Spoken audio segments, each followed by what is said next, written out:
transfer. Yes. And so that's probably the easiest way. Like what you do for nursing. No, we do AAS and then transfer. Okay. So, but that's, you know, we're starting to search Texas. Yeah. Yeah. No, we do AAS and then transfer.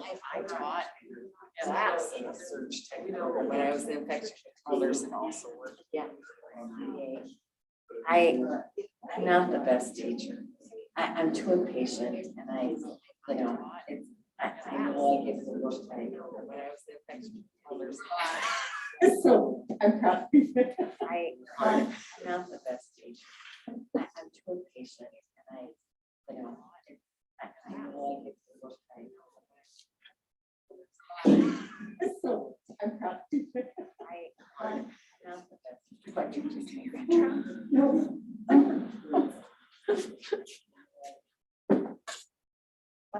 I told you.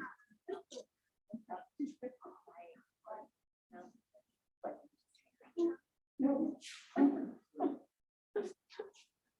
Here's my reminder from BC. You received another dose of COVID vaccine.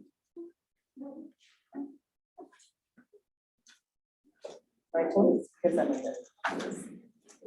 We have assigned seats here. You guys are sitting. in the I know, same it's like seat. church. Yeah. We're not. Well, let's see where you sit. You might go to your seat. I'll Your I'll assigned move seat. around then. Okay. Now it puts the pressure on me. We have assigned seats here. You guys are sitting. in the I know, same it's like seat. church. Yeah. Well, let's see where you sit. You might go to your seat. Your I'll assigned move seat. around then. Now it puts the pressure on me. Dana, how are you? Good. Hey, Lori. Hi. I know, it's like church. Yeah. I come.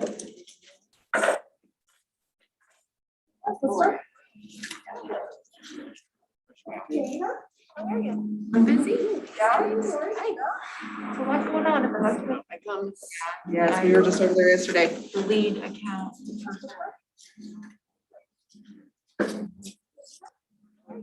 I'm busy. What's going on? Yes, we were just over there yesterday. My marketing degree has failed me again. Again. What happened? Well. Oh.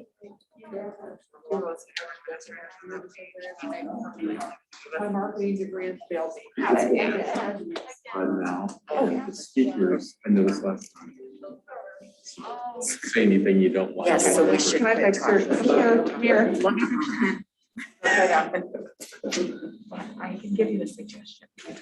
Okay. Yeah, we were talking. Yep, that marketing degree. Doing it justice.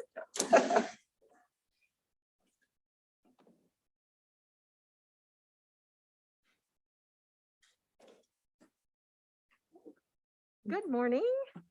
Thank you for joining us for our second session on COVID vaccination with Dr. Philip, who is the Chief Medical Officer at Bothwell Regional Health Center. I wanted to just give a brief introduction of Dr. Forsika because we thank you so much for being here today. He manages the physicians that provide safe and effective medical services. And in addition to his role on the senior leadership team, he chairs the Bothwell Infection Prevention and Pharmacy and Therapeutics Committee and is interim medical director at the Bothwell Hospital Medicine Clinical Services. Now, prior to joining Bothwell, Dr. Forsika was an assistant professor of medicine at Duke University Medical Center in Raleigh-Durham, North Carolina for 13 years. And while at Duke, he practiced critical care and pulmonary medicine, conducted acute lung injury research, and taught pulmonary critical care. Dr. Forsika earned his medical degree at SUNY Downstate Health Sciences University in Brooklyn, New York. He has a Master of Business Administration from Grand Canyon University and a bachelor's degree from City University of New York, Brooklyn College. He is a fellow of the American College of Physicians, the largest society of internists in the world. Fellows of ACPA are a distinguished group of doctors dedicated to continuing education in medical practice, teaching, and research. Dr. Forsica, we're thanking you for being here. Welcome. All right, thank you. All right, thank you for the opportunity to be here. This is, I think, an important topic. I've been a physician for 40 years and spent 12 years before that preparing to actually 16 years before that, including medical school and all the education that led up to that. And I think it's pretty important that this is something that we get right. I don't have any particular political agenda, but I'm most interested in getting to the truth and providing people with good factual information, which I will try to do. The reason why I was asked to give this talk was because of some concerns that individuals here at State Fair had about the safety of the vaccine, particularly about the safety with respect to reproductive health issues of fertility, pregnancy, and similar issues. So that's really what I'm going to focus a lot of the discussion about. This is the second presentation I gave here. I did one a few weeks ago, and there was a number of questions that were submitted after. So after I do the prepared discussion, I will review as many as we have time for of those questions and try to provide responses to them.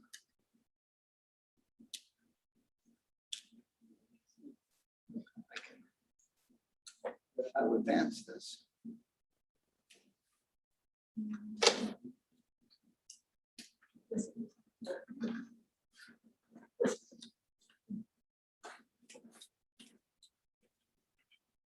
This advance the slide for you. Probably. I don't know if this is not working. It's locked.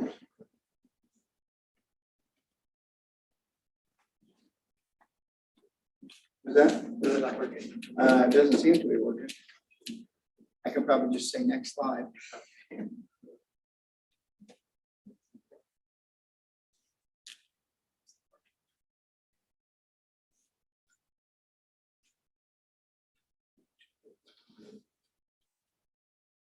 I think we tested everything except the clicker. There you go. All right. So this is kind of important because there's not much point talking about complications if the vaccine doesn't work. And this is from fairly recent information from CDC, specifically talking about the performance of the mRNA vaccines in the context of the Delta variant, which is currently the most prevalent in Pettis County and then also in the United States.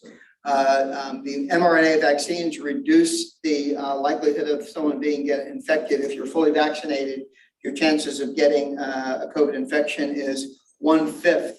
So unvaccinated people have 5 times the risk of getting ill with COVID. And what's really dramatic is if someone is not been vaccinated, their risk of hospitalization is greater than 10 times higher, as is the risk of critical care, ventilators, and death. So that is a pretty dramatic signs of evidence of benefit, even in with the Delta strain of the virus. Another common question that comes up, now it's working, is the whole issue about natural immunity versus vaccine-induced immunity. And there are individuals who believe that there is no such thing as anything that could possibly conceivably be better than natural immunity. That's as good as it gets. And this is from a paper in the journal Science about a month ago, where summarizing a couple of studies where they had looked at the immune response following natural immunity, natural infection, and then the immune response that was left after that. And those different color leaves on the tree are different components of the immune response. Vaccine immunity, which for most strains is actually a bit stronger than the natural immunity. And what's really interesting is the combination of two. if you're somebody who had a natural infection and have natural immunity, and then you get a vaccine on top of that, that really seems to boost and give you the best possible situation with immune defense. So that, I think, is some just important general information. 2 points: the vaccine certainly works, and then also there is benefit even if people have had the infection. There's benefit to getting vaccinated on top of that. And what I'm going to do now is I actually was able to find the presentations that were done by the FDA Safety Committee that was actually looking to make determinations about the full approval of the vaccine. And what I did is I've gotten a couple of slides from the 3 presentations that talked about safety with pregnancy and reproductive issues. So here's the first one. So this was a doctor who did a presentation, and on the bottom of that slide, you can see the conclusions of what was presented to the FDA, which was that there was no evidence of any increase in spontaneous abortion rates in people who had had vaccine versus people who did not have, women who did not have a vaccine. And then there was also no evidence of any adverse effects on fetal development or birth defects among babies that were born to moms that had received the vaccine. This is another similar presentation that was done at the FDA testimony on safety. And this looked at interim data from the vaccine safety data link. So it's a database looking at safety reports and adverse event reports. And the conclusion on this one is that the likelihood of spontaneous abortion were not increased among people who had had the vaccine. And if they looked at the chart reviews of women who did have stillbirths, almost in every case there was no higher number, and of the ones that did occur, they were able to explain in the vast majority of cases. And this was the kind of the final summary update on maternal safety issues. So, and as you can see, the kind of the key points is that pregnancy increases the risk for severe death and illness. This was kind of an important part of the developing story with the vaccine. When the vaccine was in testing, and this is not unique to the COVID vaccine, when many drugs are being tested, there's a concern about not wanting to have pregnant women be among the first ones to receive a new drug. So when the clinical trials were done, they specifically excluded pregnant women because not wanting to have those, a risk of something going awry in that category, in that situation. After the vaccine, after those trials were done, with a very low complication rate or problems being identified, and with increasing evidence that pregnancy was a serious risk factor, there was then a decision to allow pregnant women to use that. This is in some ways is similar to anything that you might do wanting to buy a new car or a new appliance. There's 2 things you want to know. One, how good does it work? And then the other one is, is this going to be something that's going to have problems? So I usually go and read the reviews, and I don't want to necessarily be the first one to buy something that's released. I want to kind of hear what's been going on. And really the kind of the high level story that has gone on with pregnancy and the vaccine is that over the last year, since the vaccine has had widespread distribution, the concerns about possible late delayed problems showing up among pregnant women has not panned out. It's been found to be quite safe and free of any complications. But at the same time, the initial suspicion that perhaps pregnancy might be a risk factor for worse outcomes, That has unfortunately proved true. And the further we've gotten into the infection, the more that is being appreciated. So there's quite a bit of difference now than there was a year ago. And the big difference is we have a huge increased database indicating the safety of the vaccine, even in pregnant women. And we also have an appreciation that the natural infection without vaccination is much more dangerous both to the life of the mother as well as the baby. There's research studies that shows natural COVID infection can damage the placenta and cause problems, and there's certainly an increased risk of fetal loss with full-blown COVID infections. So pregnancy definitely increases the risk. The vaccine is protective, and the data on the safety is all reassuring. There have been no problems. There's also good data that people who receive the vaccine during pregnancy, that works and that reduces the risk of infection. The other thing that we did not know to begin with is that vaccination during pregnancy will actually allow antibodies to pass from mom into the baby. So that actually boosts the immunity of the newborn baby.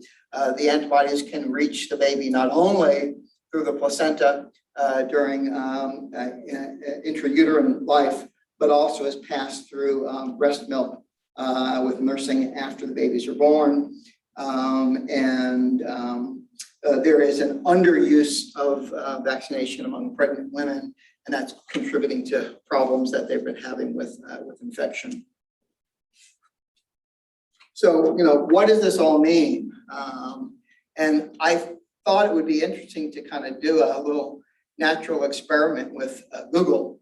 So what I did is I searched the terms, pregnancy death due to COVID vaccine, and I could find pretty well nothing. There's not a single documented case. In fact, I couldn't find a single documented case of death in anyone with the vaccine, but among pregnant women, none. Unfortunately, if you do the search pregnancy death due to COVID, you get very different information, and this is what you find. So just about as much as you possibly want, and I stopped after about 30 or 40 headlines, but that is a real panic. So I think this is a pretty good illustration when people are concerned about safety. If you're really worried about safety, this is what you should be, this is what you should be worried about. And this is all great to show theory and science and headlines, but I think it's also important a lot of times that we don't ignore the human face of this and what it means to individual people. And sometimes learning about individual stories can make a bigger impression on people than saying all the facts and the figures and the statistics from the scientists. So I was also able to find some unfortunate stories. This is a young woman who is a prosecuting attorney in Jackson County in the Kansas City area. And unfortunately, she died from COVID complications, which she developed COVID while she was pregnant. Her condition was so severe that they felt that they were going to lose both mom and baby. So she agreed to have the C-section delivery done early to save his life, and then she died not long after that. This is a woman who was not vaccinated, got COVID during pregnancy, gave birth, and died a few days later. Family obviously is devastated. Another example, unvaccinated mom died a few days after giving birth. In her final days, she indicated that she really wished she had taken the vaccine. She never got to hold her newborn daughter. The daughter's doing well. She thought that there wasn't enough information or data out there to say that she could confidently get vaccinated without harming the baby. And she really thought that that was the main, main factor. We have unfortunately seen a lot of those cases that is a misconception. People, obviously, women want to do the best thing for their baby, but don't realize that they're actually exposing the baby to more risk than certainly themselves. Another example, this is a nurse who was unvaccinated, died of COVID, was praying for a miracle that unfortunately didn't happen. So she died and they were not able to deliver the baby. So she lost baby and she lost her own life. Again, she had put off getting vaccinated because she was concerned about possible pregnancy consequences. We were worried that there might be complications. That's obviously another sad story. This is another nurse that lost a baby to COVID complications. And obviously has strong, in the aftermath of that, has strong feelings. She was a nurse in Missouri, contracted COVID before vaccines were available, and ended up having complications with pregnancy and losing the baby. This is a newlywed couple that wanted to start a family shortly after marriage. And the woman's friends, quote, friends and coworkers told her that the vaccines would cause infertility. Well, she got COVID and died, and obviously is not going to be having any babies. And this is a particularly sad story I came across. Mom and dad have 5 children. They went on a vacation. Neither one was vaccinated. Mom fell ill and died. And then a couple of weeks later, dad succumbed to the disease as well. So now there's 5 little orphan children that the likelihood that all of these cases would have been prevented. So, you say, well, how likely is this going to happen? These are real tragedies that, pretty much every one of them could have been prevented. And that's what's sad. And when I talk to doctors, that's what I hear is I hear that there's kind of an underlying frustration and anger about all the patients that they're having to deal with who are dying and who are seriously ill and are left as respiratory cripples, that almost all of that can be prevented with vaccination. So what's the summary of this? There's no evidence of increase in spontaneous abortion rates. There's also been research indicating whether or not there's any fertility issues, or there's been research done where they took a couple of hundred women undergoing in vitro fertilization. Half of them were vaccinated and half of them were not vaccinated. And they took the fertilized embryo and tried to implanted them and looked at the success rate of implantation. And there had been some speculation early on that perhaps there was issues about the vaccine that might relate to antibodies that could interfere with implantation.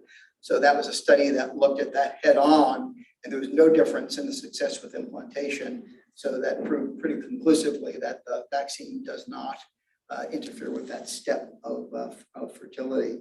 So no difference in fertility, no increase in spontaneous abortion, no increase in fetal defects or fetal abnormalities, no increased risk of miscarriage.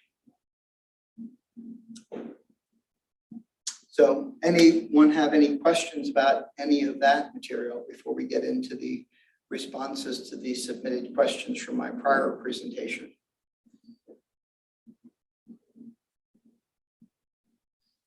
Okay, not hearing any questions from this huge audience I have in front of me. So the first question we got was, I know a lot of vaccinated patients who still caught COVID. Given the number of breakthrough infections, why should people get the shot? Well, one of the reasons why we're seeing breakthrough infections is because we have the Delta variant, which is highly more contagious than prior strains. That's why it's the predominant strain in the US, because it spreads more quickly and because people who are infected shed a much larger amount of virus. But we talked about that at the beginning of this, that the most recent data indicates that your risk of getting infected if you're vaccinated, even with Delta, is you've got a 5 times greater risk of getting infection, you've got a 10 times greater risk of hospitalization, you've got a 10 times greater risk of critical care, and you've got a 10 times greater risk of death. So you should, even with breakthrough infections, the purpose of what the vaccine is serving among those individuals is there was a lot of talk in the beginning that COVID is no different than a bad cold or the flu. Well, that's kind of true and kind of not true. Turns out that that among vaccinated patients, that's probably close to being true, but not so among unvaccinated patients. And that's what really has been happening. The virus itself has been getting more dangerous, more deadly, is leaner, meaner, spreads more quickly, and causes more death and disease among people who get it as the variants have progressed. And the vaccine has continued to provide significant protection and really greatly reduced the severity of illness. Second question, if the vaccine is so effective, how do we explain the data from Israel? Israel is experiencing their highest surge in COVID cases, yet approximately 80% of their population is vaccinated, and they've administered the most booster shots. Why is this information being overlooked? Well, first of all, it's not being overlooked. And the data from Israel was one of the major factors that was considered in the decision to start administering booster doses in the United States. If you look at the Israeli data a little bit more carefully, what you'll find out that the population does have a high vaccination rate. About 83% of the population in Israel is vaccinated, which means they only have about 17% of their population is not vaccinated. But that 17% of unvaccinated individuals is responsible for more than 60% of the COVID deaths. So it is, if the vaccine was, doing nothing, then you'd expect that that would be proportionate. If the vaccine was harming, you'd expect there'd be a lot more deaths and all the deaths would be in the vaccinated population. That's not what's being seen. It's not what's being seen in the United States. It's not what's being seen in Israel. It's not being seen around the world. We're also seeing people who had the virus last fall who didn't get vaccinated and are now have a second infection. And there's at least one individual in the county who has actually had 3 separate infections with natural immunity. Got infected, tests turned negative, felt better, got sick again, test turned positive, got better, test went negative, and then third time got infected again. So yeah, I think that's important. Next question is, if vaccinated individuals can still get infected with COVID-19 and are more likely to be asymptomatic, why are we not requiring vaccinated individuals to be tested weekly? If they're more likely not to show symptoms, doesn't it make sense to test the vaccinated individuals? It is true that among people who are infected, the ones who have had the vaccine are much more likely to have mild or asymptomatic disease. But what this question doesn't take into consideration, that if you're vaccinated, you're also very much less likely to get sick in the first place. By far, the most of the community spread and most of the people that are walking around in the community spreading are not people who were vaccinated with breakthrough infections. So currently in Pettis County, 81 to 90% of the positive cases are among unvaccinated people. So that's really where the money is. That's where the disease is being spread. So that, to me, seems like it's a very good reason why it makes sense to focus testing and surveillance on the unvaccinated population, because those are the ones that are really responsible for spreading the disease.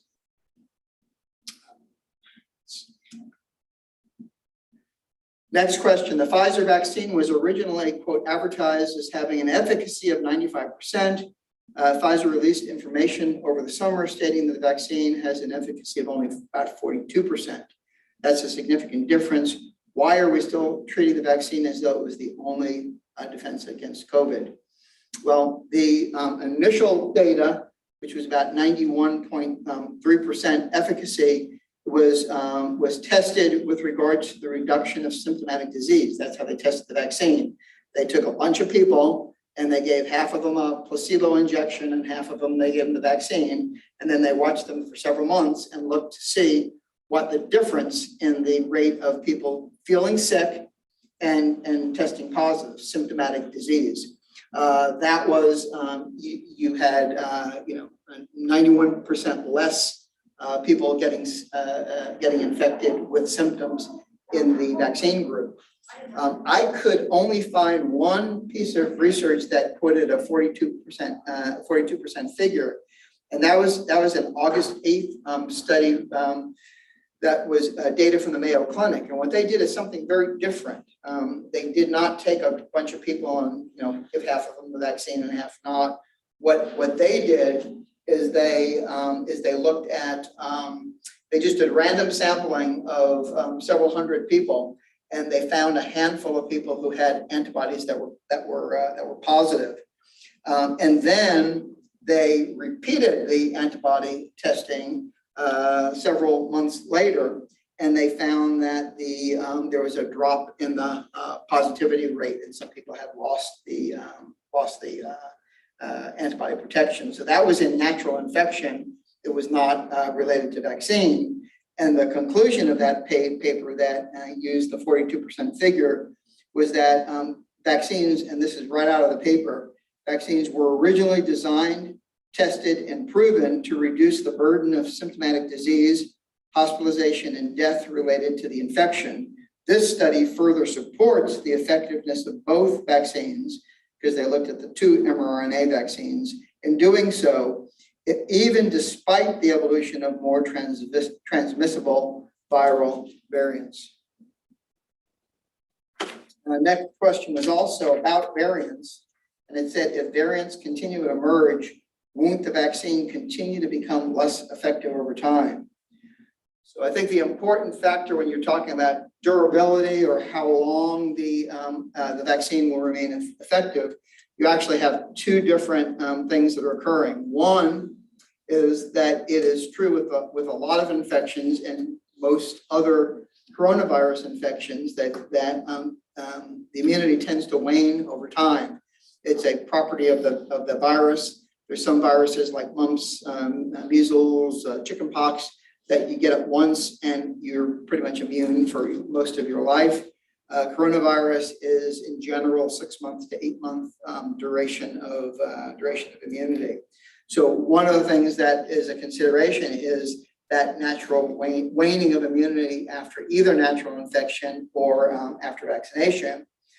The other factor is that as the variants have morphed and changed, they not only have developed an ability to spread much more quickly, but they've also changed in a way that the antibodies against the original form of the virus does not recognize as strongly the variant and the change. So you really have, like you're trying to hit a moving target from a moving platform. You've got both things changing together in real time.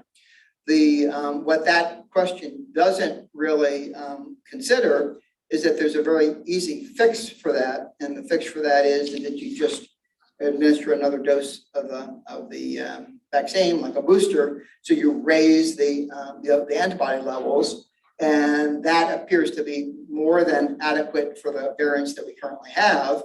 And it's also very easy in the future, if necessary, to put in a different sequence. So actually, include the variant structure in a vaccine. But so far, that has not become necessary. And what I've told people about it is, saying that you don't like it because it doesn't last forever is kind of saying, well, I don't think that eating is a good way of maintaining my nutrition because it only lasts for a day and then I have to eat again. Well, that's kind of the way it works. So the question is, effectiveness is important, and it certainly is effective. Next question. My understanding of the FDA COVID vaccine approval is that the approved vaccine will be called Comirnaty and is not yet in circulation. Although the Pfizer vaccine is still approved under the emergency use authorization, does this mean that there's, quote, technically not an FDA-approved COVID vaccine out on the market? Well, the way this works is that, you can have brand name Tylenol, you can have generic acetaminophen. They are chemically identical. They work the same way. The timing of the vaccine approval was not known. You can't put the brand name labels on the vials until you get the FDA approval. I guess if they would have done that, then that would have been fraud and mislabeling and bad advertising. So there are some vials that are out in the pipeline that don't have the new labels on yet, but they're chemically identical. They were made in the same factories by the same process. So, that is, probably more of a contentious, question, and really isn't something that affects the safety of the medication.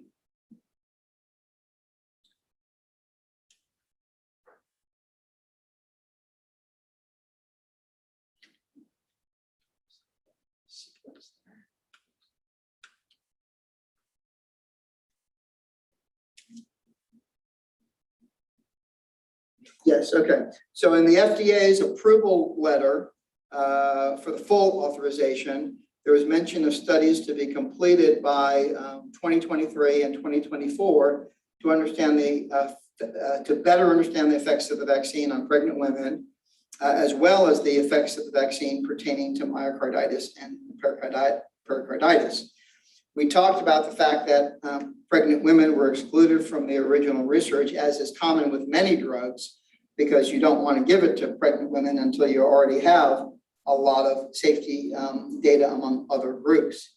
There is the specific study that the FDA is requiring is done by a company called the Organization of Teratology Information Specialists, and teratology just means birth defects. And that same group is doing similar studies on 18 other medications that were approved in similar ways, but we don't hear headlines in public concern about any of those other medications. This is a difficult challenge for FDA regulators because they have two goals that they need to achieve. One, they want to be as careful as possible that they're not exposing babies and pregnant women to unreasonable risks.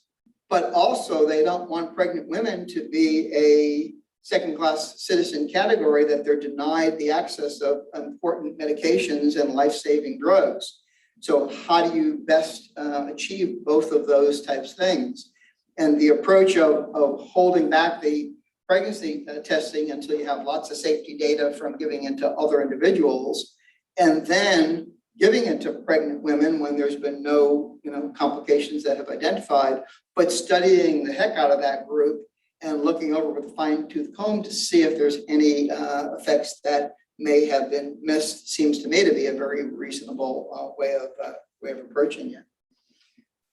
The issue with the myocarditis, there is inflammation of the heart muscle, myocarditis, and inflammation of the sac around the heart, the pericardium, which has occurred. However, that is as similar as is the case with a lot of vaccine-related side effects. This is not unique to the vaccine. It actually happens with active COVID infection, and it happens with active COVID infection much more often than it happens with the vaccine. So if you look at the incidence of the myocarditis per million people infected with COVID, it's about 450 cases of pericarditis per million people with infection. If you look at the incidence among people who are vaccinated, it's about 77 cases per million. So there's about 6 times the risk of getting that type of a complication if you have the disease than if you get the vaccine.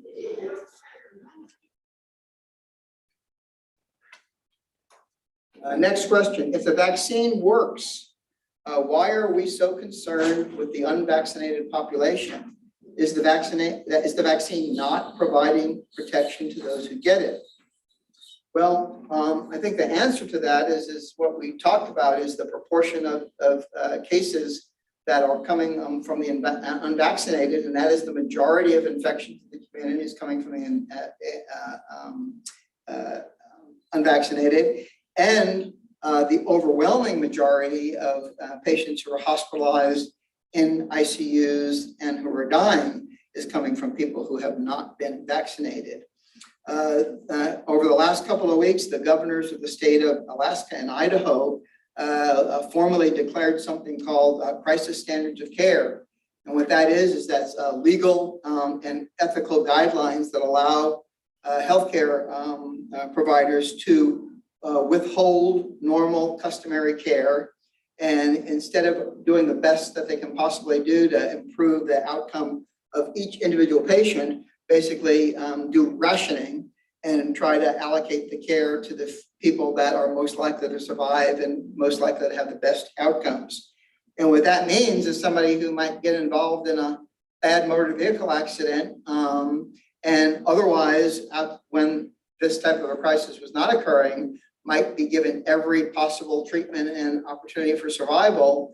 There could be, this authorization that the doctors can say, well, the odds of survival are very small. We need to use those beds for other patients. The chances of somebody else surviving is greater. And it's pretty scary and, makes me pretty sad that in the United States of America, in 2021, we are in a situation where we don't have the resources to care for all of the patients that need care, and that there are healthcare providers that are being put in that situation, and there's families that have to deal with hearing that news. Georgia, Kentucky, Mississippi, Arkansas, and Texas are all now approaching that type of a crisis level. This is a year into the pandemic when that people thought was going to go away and not be an issue. Clearly that's not happening, and that would pretty much go away overnight if we were able to get high levels of vaccination through the population. The other reason why there should be concern is that the unvaccinated population not only is contributing to keeping society from returning back to normal function, is really the unvaccinated individuals are the breeding ground for the development of new variants. And as long as we have significant numbers of people that are susceptible, the more people that are infected the greater the development of new variants are going to be. And there's no guarantee that future variants are not going to be more dangerous and more deadly and more likely to even threaten the health of people who have been vaccinated.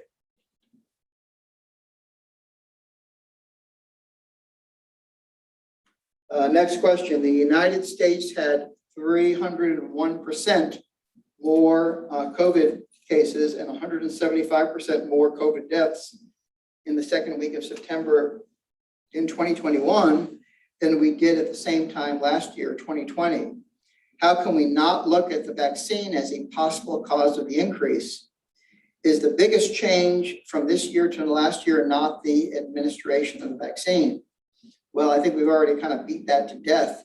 The Delta strain is much more infectious and much more dangerous, and that appears to be what's largely fueling the current wave. Most of the infections and hospitalizations and almost all of the ICU care and death is happening among the unvaccinated. And what is really the difference is that we now have the aggressive Delta variant in a, unfortunately, still not highly vaccinated population with the risk of infection 5 times higher and unvaccinated hospitalizations and death 10 times higher. Can you explain antibody-dependent enhancement? Does the COVID vaccines cause ADE? I can explain it, but it's not the most simple and straightforward. What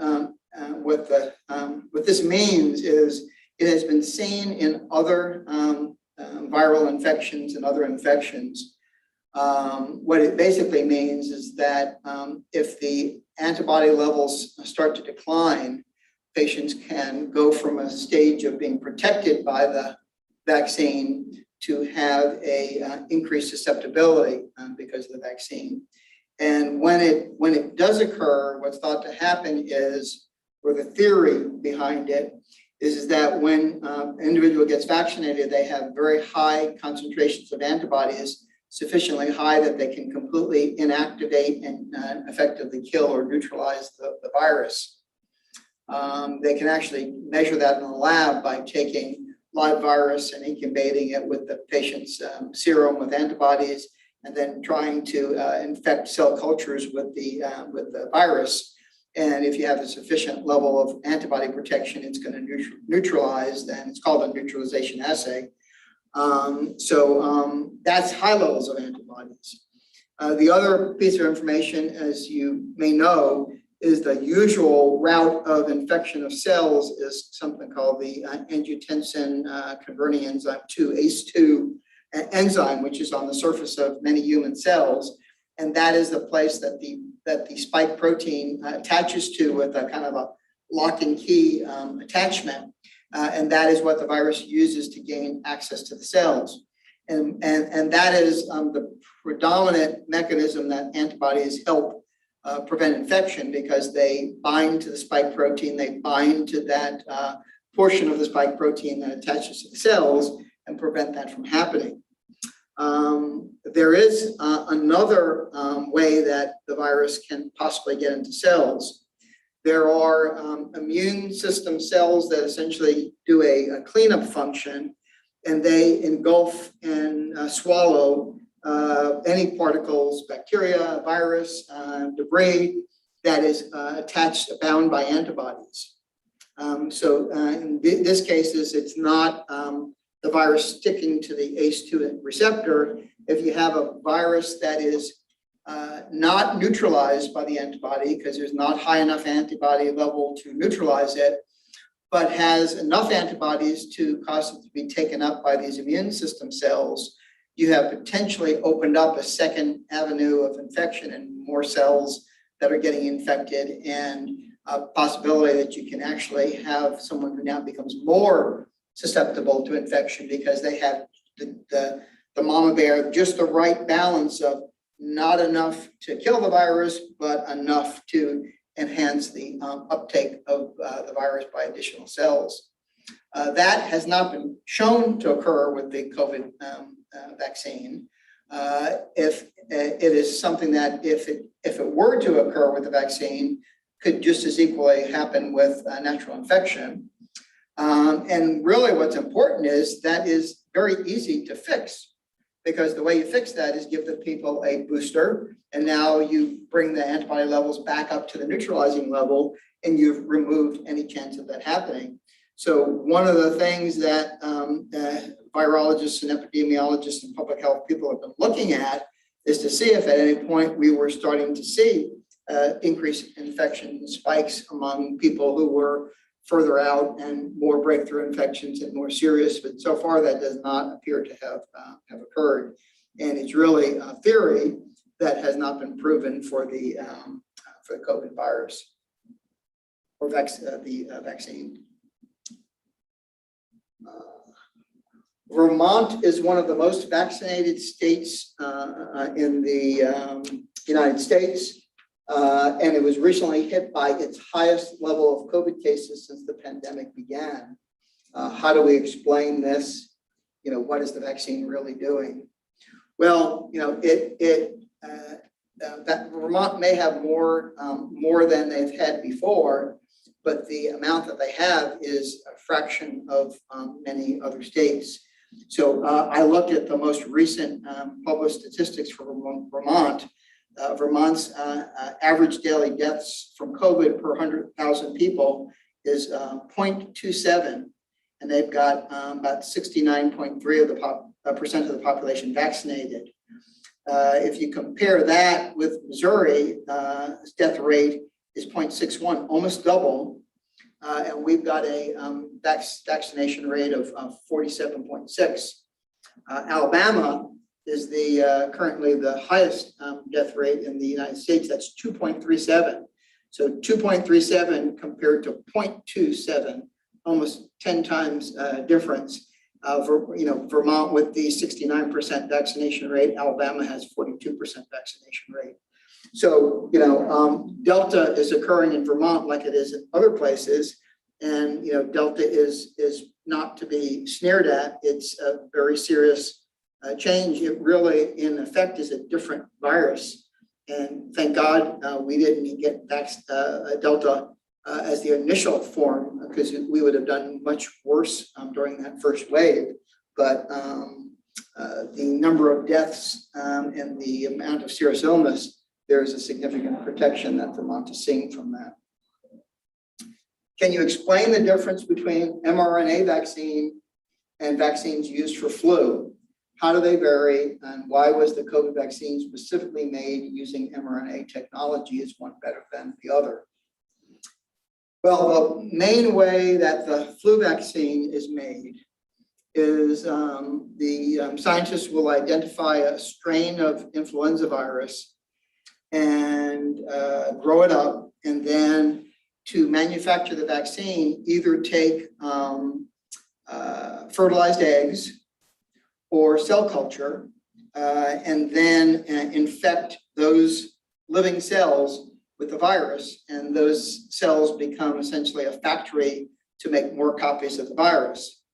Once you've now done that and had these big reaction vats and chambers where you've now made lots and lots of copies of the virus, you then have to do a chemical purification method where you break the virus apart and you isolate a specific protein that it makes up the code of the virus, purify that, and that becomes the substance that is included in the vaccine. That's a fairly long and complicated process, takes a long time to do. You have to go through many steps, including that sort of industrial purification portion of it. The mRNA vaccine is a lot simpler. You figure out what the sequence is of the nucleic acid that's coding for a specific viral protein. You mix that up with a fatty solution that makes tiny little droplets, and you inject it into a person. And then all that work that would be done by the fertilized eggs or the cell culture, the person who gets the vaccine actually does that. The mRNA gets taken up by the person's cells. It's essentially a blueprint. mRNA is a very fragile molecule. It breaks down very rapidly. That's why the mRNA vaccines have to be kept at minus 70 degrees, because if you don't keep them ultra cold, the active compound in the vaccine will start to degrade spontaneously. And then after the injection, the person translates the blueprints, makes a number of copies of the spike protein. The mRNA then degrades and disappears, and the immune system now has had an opportunity to see the spike protein react and become activated. In a person who's got an active COVID infection, it takes about a week after the infection hits the body for the immune system starting to pour out antibodies, because that's how long it takes the body to recognize it and then to rev up the antibody production. So essentially what we're doing is we're giving the body a head start. We're exposing the body to the virus protein beforehand so that the antibodies are already there, and the machinery is already revved up to produce more antibodies. So when they do encounter a live virus, then they're not caught flat-footed. They're alert, they're ready, and they're prepared. So that is really the main difference. Now, when it became clear that the COVID infection was going to be serious, there was probably over 100 or so different vaccine groups around the country that were all doing active research, all different types of ways of doing it. Some groups tried to grow the virus and inactivate it and inject that virus. Other people tried to take segments of the genetic code and stick it in other viruses. Other people, so there's a whole range of things doing. What really is true about the mRNA vaccines is probably because it is a simpler process, it just got to market faster than any of the others. They were able to start doing clinical trials earlier.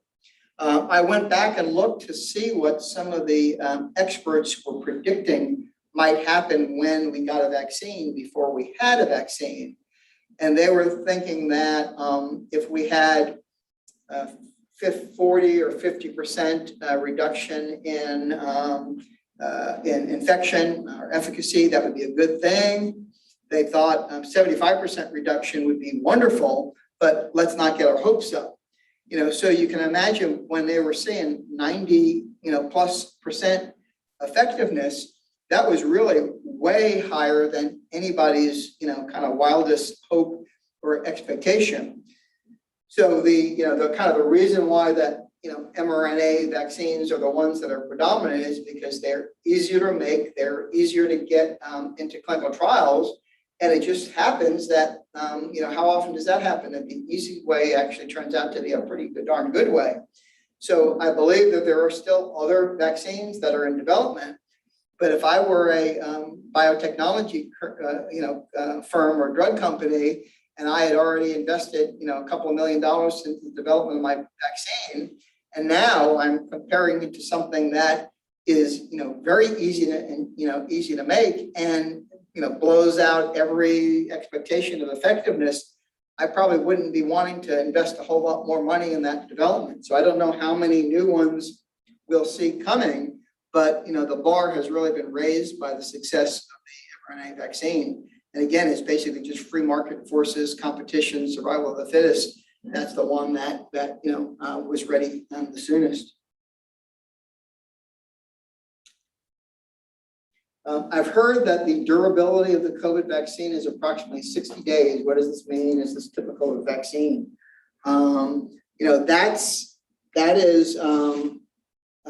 We talked a little bit about durability. That's the fact that the antibody levels can wane over time.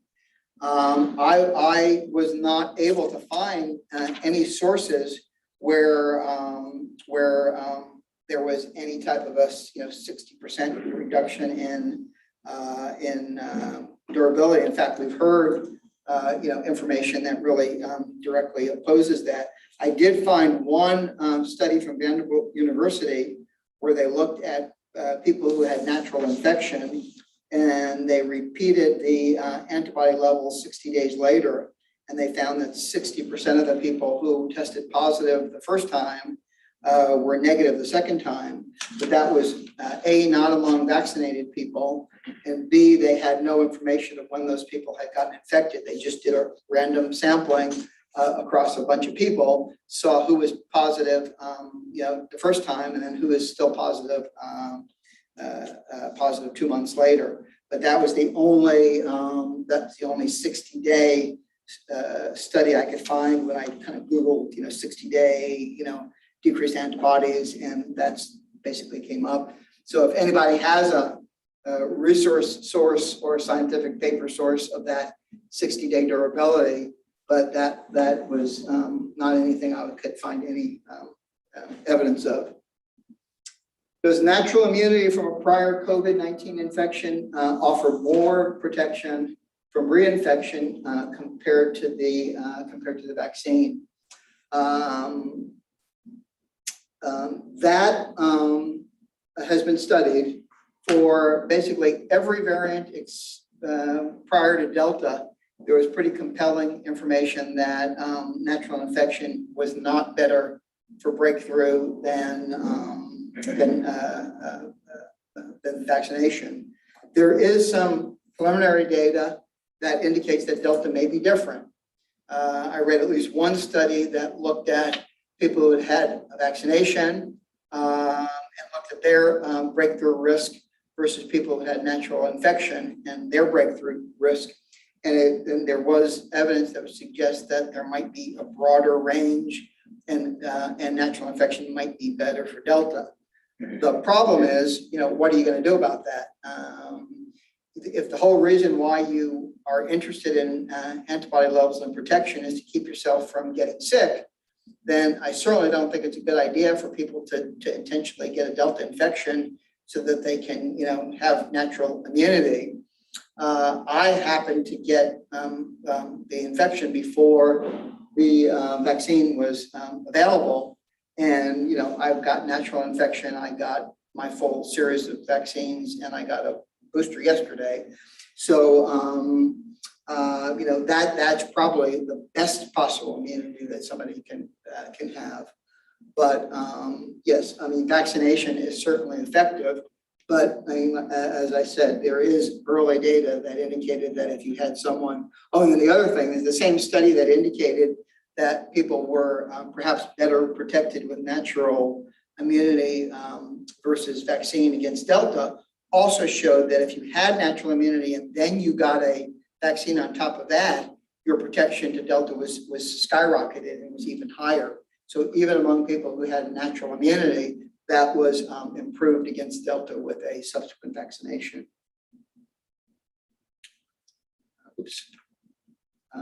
CDC website states that they are unsure how long protection lasts post-vaccination. How would we figure that out? Well, the way you figure that out is keep studying and keep looking at data and keep looking at what's happening. And there are a couple of ways that research is done. One is to continue to do testing of people who have received the vaccine and look and see what the levels of the antibodies are. One of the problems with that is that we're all different. So there is no one answer of how long it will last, because in you, it might last, 8 months, and in you, it might last 12 months. So what, that those studies really need to define that range. The other thing that's important to do is look among vaccinated individuals to look at the rate of breakthrough infection, also look at the rate of serious illness.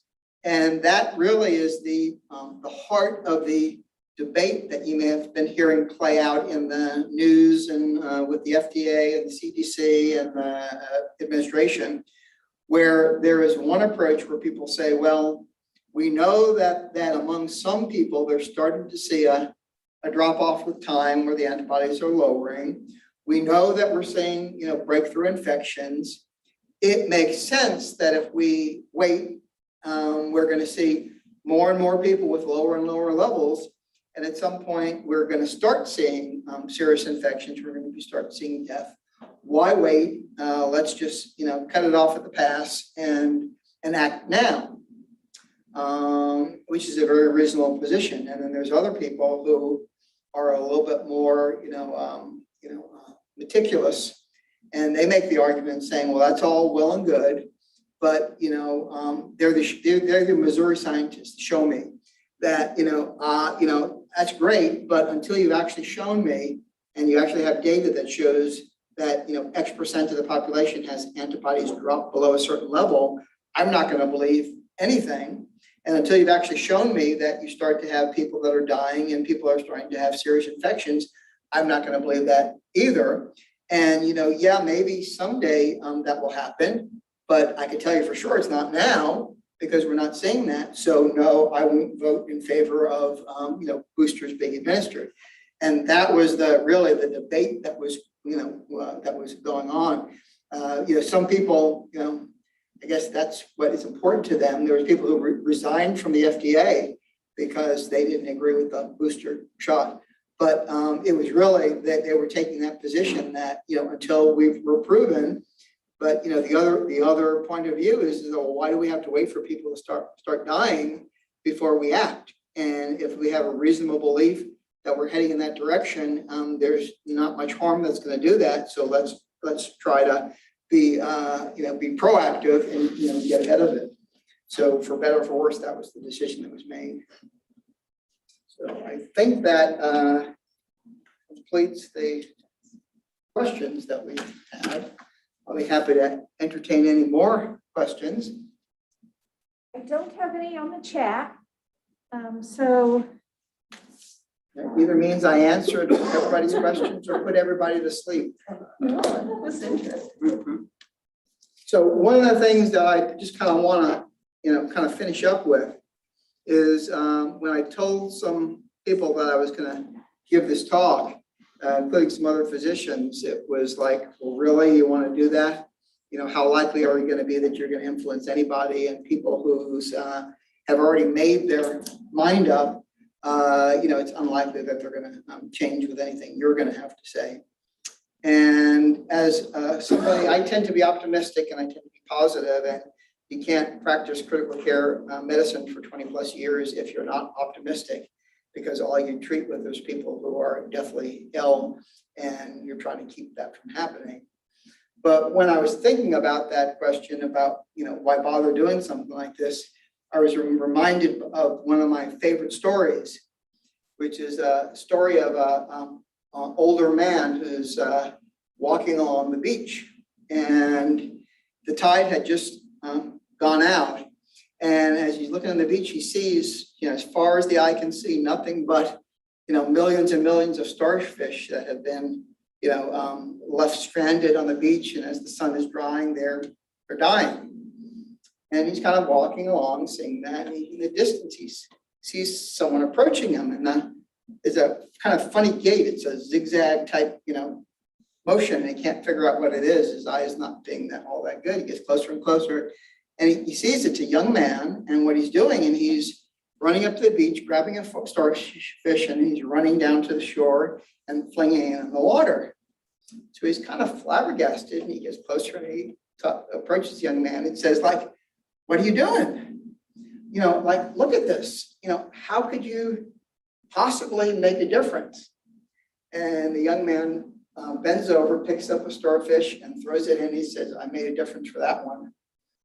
So my hope is that one of you will be a starfish who might just get the message. And if that's the case, this is probably a good use of my time. thank you.